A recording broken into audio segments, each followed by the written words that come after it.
Welcome to the Hidden Money Podcast, our very first inaugural episode.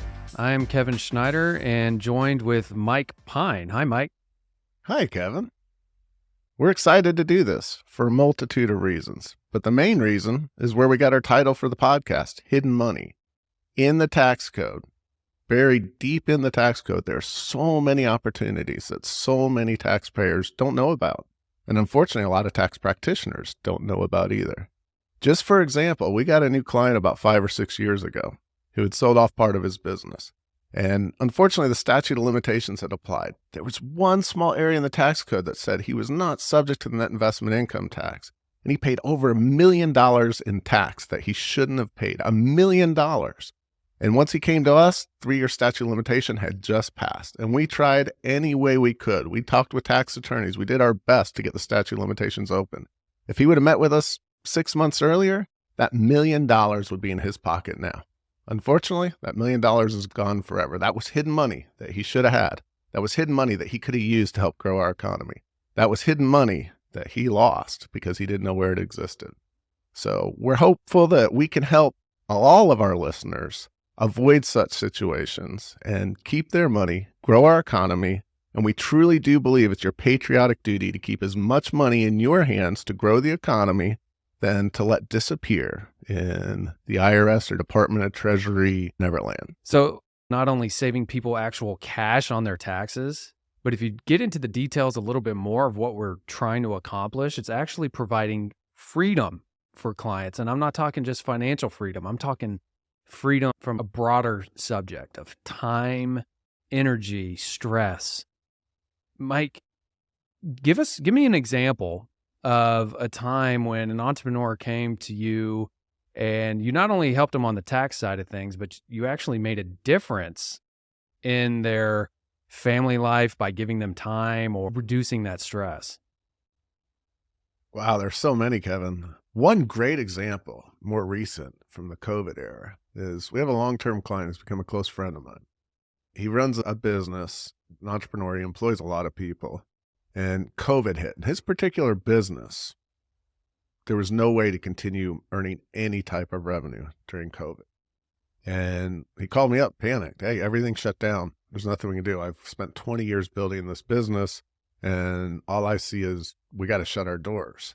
And it's fun to be part of basically a business counselor or part of their board of advisors when things like that happen. And I was able to help remind them to, hey, just take a deep breath. You've got a great business. This COVID thing most likely isn't going to be permanent.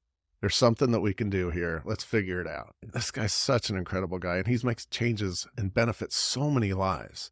So he actually went to all of his employees and said, look, guys, we don't have any revenue to pay payroll. We have a little bit in savings. We're going to get some of this PPP loan that we're going to be able to maybe keep a quarter of the people on payroll, but he went and actually asked every single employee, can you please come with me the minimum or the smallest amount that we can pay you to keep your family through until we can get back to operations? And all but a couple of his employees came with major pay cuts. And of course, he tracked it, being the guy that he is, and tracked how much he was underpaying everybody.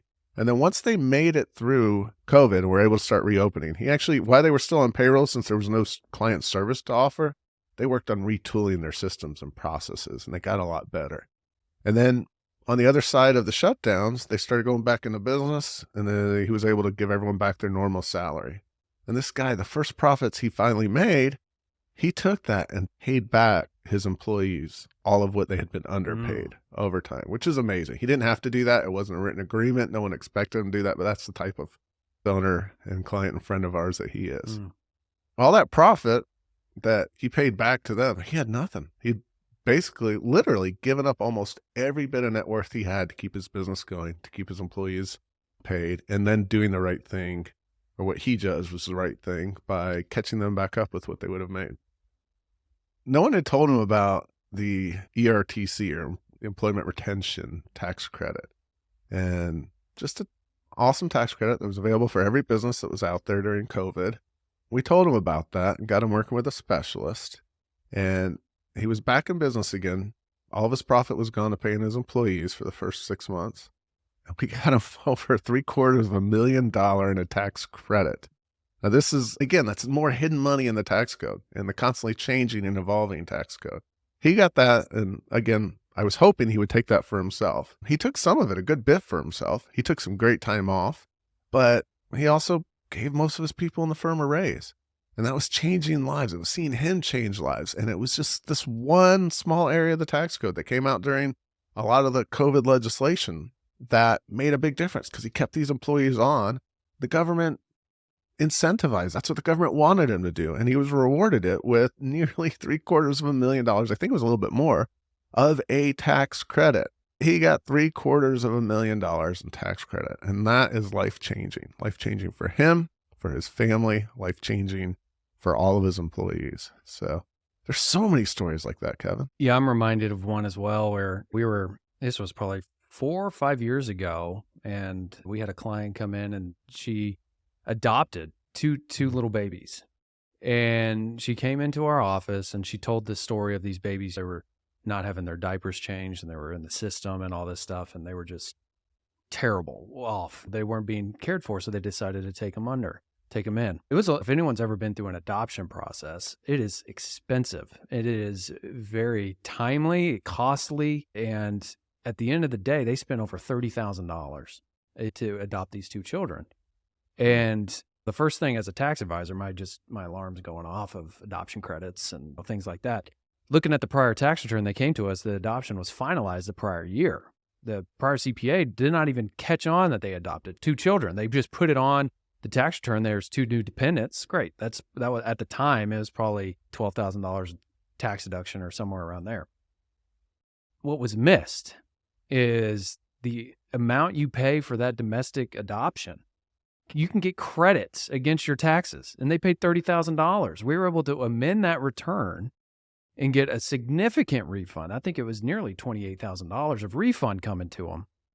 And they just completely bypassed it. It was just a missed opportunity for $28,000. So there's so many just small little nuances of the tax code like that the tax code is so burdensome and big. And it is hard for one CPA, a sole practitioner, which is where she came from, to understand all those pockets. So that's why Mike and I, we partner together because we can tackle more of the code, but also we have a team available to tackle code too, because it's too extensive for one person to sit in a cubicle and mull over. It's impossible. And so seeing things like that stirs my passion more and more, because not only is it for a good cause, adopting 2 children in a bad situation, oh my gosh, that's amazing. And at the time, they were self-employed too, and it was harder times for them too. And that $30,000, they were just so grateful for it. So just seeing that, I just love seeing those kinds of opportunities out there. What a great example. And again, there was just money hidden within the tax code, overlooked. They didn't know about it. And it was life-changing. That's another good example of why these incentives exist in our tax code. Those kids needed a good home. They needed parents that loved them. They needed safety. They needed shelter. And they found it through the goodness of our client. And the IRS or the Congress had come together with a tax code that said, hey, we will help you if you do those things. It's better. Our nation is better for it if you do those things. And here's some financial incentive to help you do those things. Now, granted, we know the tax code in that particular case didn't give her near enough money to raise those kids, but it certainly helped for a little while, right? Raising kids is expensive. A great example of hidden money in the tax code. Yeah, you carry a lot on your shoulders, and these hidden money ideas are not going to solve all your problems, but it sure helps. It sure takes that stress off if we're able to work alongside our entrepreneurs or just families who are having a unique situation to develop and create more cash flow for them. This is how we were raised and grown up as CPAs when we went to college and accounting schools. It was all to be after the fact. It was look at what they did last year and put the numbers on the right lines. There's no value to add there. And that's how so many people and so many tax practitioners look at tax. But by proactively tax planning, you can change your taxes. You can change your footprint. You can change your financial freedom in real time before December 31st. Once December 31st has come around, you're going to pay what you're going to pay. There might be a few adjustments you can make here or an IRA contribution you can make before you file your taxes, but proactive tax planning is how someone should plan in general, I think, for taxes. And Kevin said, everyone's got a different situation. So you can't just read Tax for Dummies and be ready to go. You can't just hire one tax specialist that's great in one area and be able to help all of you in all of your situations. But one of the quotes that I've heard multiple times, and it's true, not sure if it's exactly to the right decimal point, but less than 0.5% of the tax code actually involves the levying or the assessment of taxes. 99.5% or more of the tax code involves and includes opportunities. It's incentives that our society, our Congress, the people of this country have come together and said, these are the things that we want to incentivize, that will help our economy, that will help everyone in the economy, that will improve our national security. Like I've said many times, it is our patriotic duty to save as much taxes as we can to grow the economy and not watch the money just disappear in Neverland at the Treasury Department. All of those opportunities exist. They're hidden in the tax code. That's where we come up with hidden money. And it's really cool whenever you see a client who utilizes different strategies combined together. Because what we're going to do is we're going to talk about specific strategies, maybe real estate, oil and gas, entity structuring, or retirement, or we're going to have a lot to talk about a lot of things. But once you start implementing all these strategies or multiple of these strategies, then you're going to start seeing a tax strategy snowball. You're going to start seeing that momentum pick up. And I actually had a client last year. He was a high 1099 earner. He made over $1 million as a contractor. So first step is I was like, you're going to get hammered with not only income tax, but self-employment tax. So we got him into an S corporation, and we can get into what all that kind of entails later, but saving a lot on self-employment tax right off the bat. Through discussions with him, he had 2 rental properties he owned. Then on top of that, he bought a new truck. He works from home. All these small things, and they're not even small, but in the big picture, we were able to utilize 2 real estate holdings that he had because he actively managed them, and he's a 1099 contractor in real estate, so he's a real estate professional by nature. So we were able to use his real estate holdings. We were able to S-corp him and save a lot of self-employment tax. Then we're able to bring in a new truck he bought for $70,000. No truck is cheap these days. He bought a $70,000 truck, which is about normal. And we were able to utilize all these things that he had no idea about: real estate, cost segregation, and accelerated depreciation. And he didn't know about it. When he came to us, we were able to take all these moving pieces and put them together into a tax plan, saved him nearly over $300,000. And he was just floored. And so that is why Mike and I get up in the morning. Got it. Yeah. So you had a client come in. He's already got his businesses going on, his holdings going on. He didn't take any actual new business action or transaction. He'd done all this. And if he wouldn't have unwrapped and unpeeled what hidden money was available for him in the tax code and met with you, you're saying, even though he didn't change his business, even though he didn't change the fact that he already owned a truck, he didn't buy a new one, he didn't go buy new real estate property, he was just sitting there. And if he would have just gone on without uncovering the hidden money, he'd have paid almost $300,000 in new tax. Bingo. He did not change a thing. He did not change the way he operates his business, his day-to-day. He didn't go loan more money. He had all this tax deduction and tax benefits sitting there, and he just had to tap into it and understand, and that just starts with knowledge. So we had to diagnose the problem. He had a big tax problem. Then we were able to diagnose that, and then we were able to administer the medicine and basically heal him. Could you imagine what he's just head over heels, right? $300K in his pocket. And he didn't have to do a thing except find the right information. So Kevin, I have a good general question for you. Again, generally speaking, how should someone plan for taxes in general? What a broad question. I think a good place to start, first you have to know what the problem is. You have to diagnose, just like a doctor, right? You go into a doctor, they're not just going to start throwing medicine and pills at you. First, you have to know what the problem is. What are we attacking? And that's always going to be the first step. Where's your income coming from? What's your income coming from next year, 2 years, 3 years from now? We have to be a little forward thinking here. But once we know what the problem is, do you have earned income problem? Do you have a high W-2? Are you a 1099 contractor for the first time? Do you have a really nice portfolio kicking off interest, dividends, capital gains? Are you about nearing retirement when you're going to hit some required minimum distribution issues? Are you invested into some businesses that you don't manage? Is that passive income? Do you own rental properties? Everybody's different. But what's really cool is that the tax code is actually designed to help you not pay tax. But I would caution people, there was only a few things these people could do in the month of December, and they had to move really fast. If they would have come to us, or if they went to someone else that knows the tax code, that's a good proactive tax strategist versus a tax preparer, there would have been a lot more things they could have probably done. This applies to anyone who pays taxes. If you're not paying taxes, you probably can't save taxes. Let's just be honest there. But if you are paying taxes, whether you're an employee, you own your own business, whether you're a partner in a partnership, there are always ways to mitigate taxes. It doesn't always make sense to. Sometimes one of the sayings that we say around here a lot is you should never let your tax tail wag your business or investment dog. So sometimes there are great opportunities to save taxes and it makes no sense for you. But you should know what those options are. You should be able to evaluate your options and your opportunities. And that's what this podcast is all about. What kind of challenges for 2023? We know COVID happened, so it's impossible to foresee something could happen tomorrow and the tax code could change overnight, just like in COVID. But as a present day, what are some opportunities and challenges you see, Mike, and how can we prepare for 2023 tax planning to start getting proactive about these hidden money ideas? I know you, my partner, is not asking me to predict the future on something that's going to be public and evergreen, Never. right? Well, thanks, brother. Whatever 2023 holds, whether we have a big recession, whether we come out of the recession, whether we have super high inflation, whether or not, there are going to be opportunities. There's always opportunities.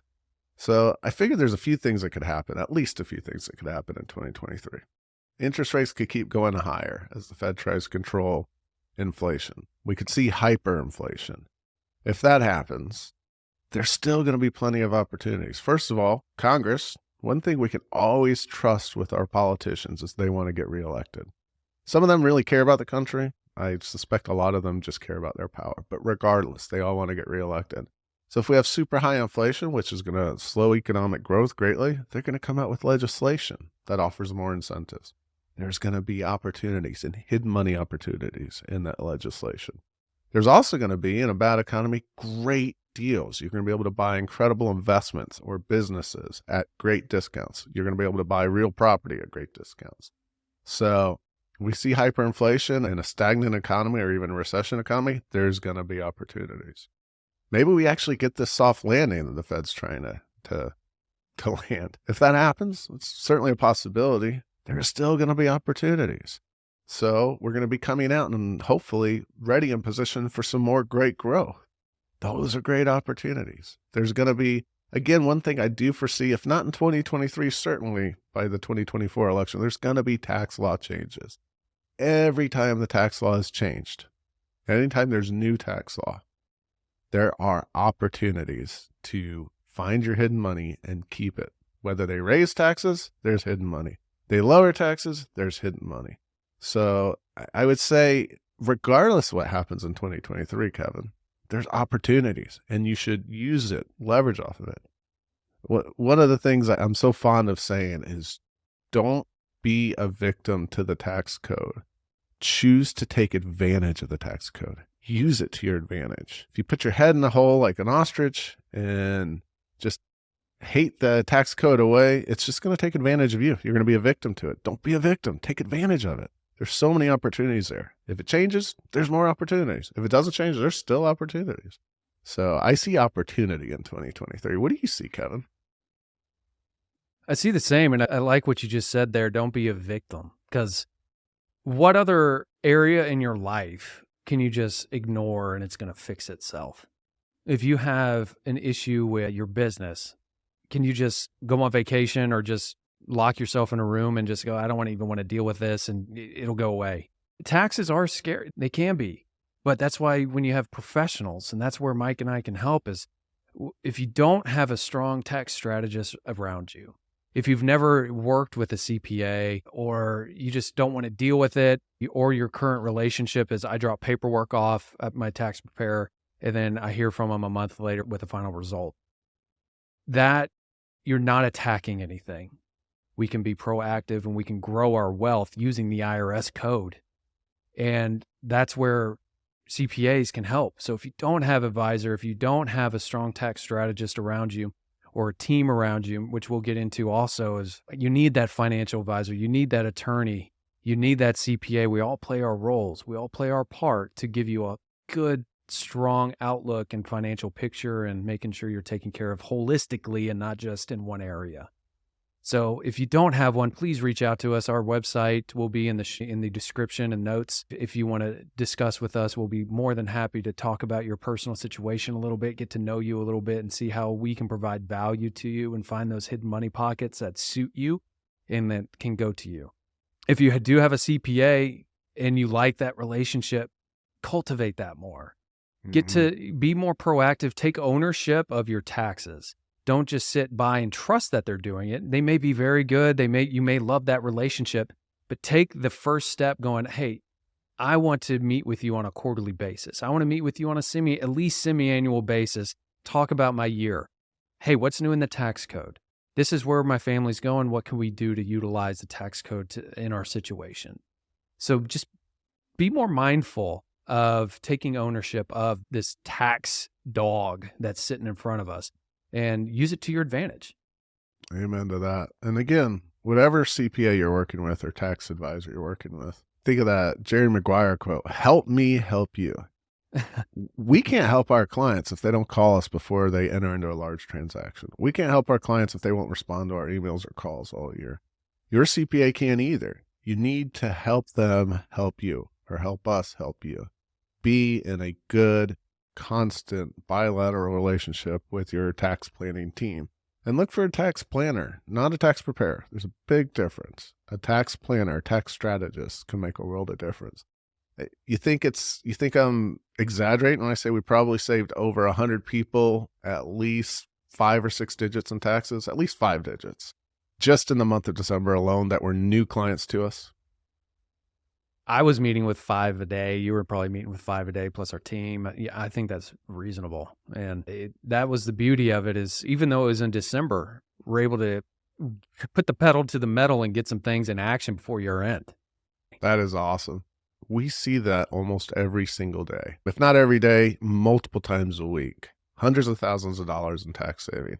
Even if you are a straight W-2 earner, an employee, not much you can do, right? You would think there are so many available options to you, and significant options. I'm not talking we're going to save a few $1,000s on tax. I'm saying we're going to save tens of thousands of dollars of tax against your W-2 income while investing into opportunities that are going to grow your wealth, which is the big goal here. Our goal here is wealth growth while we are saving taxes, and the tax savings are going to really expedite your wealth growth because you're able to take the savings today that you save on tax, and you're able to redeploy that either into another investment or to grow your business or something along those lines. So the time value of money is so powerful. So if we can save you 30, 40 grand today in tax, that is worth reinvesting that and growing that on a multiple. So that is also what I'm really passionate about, is just how much can I solve today to save you tax to grow it?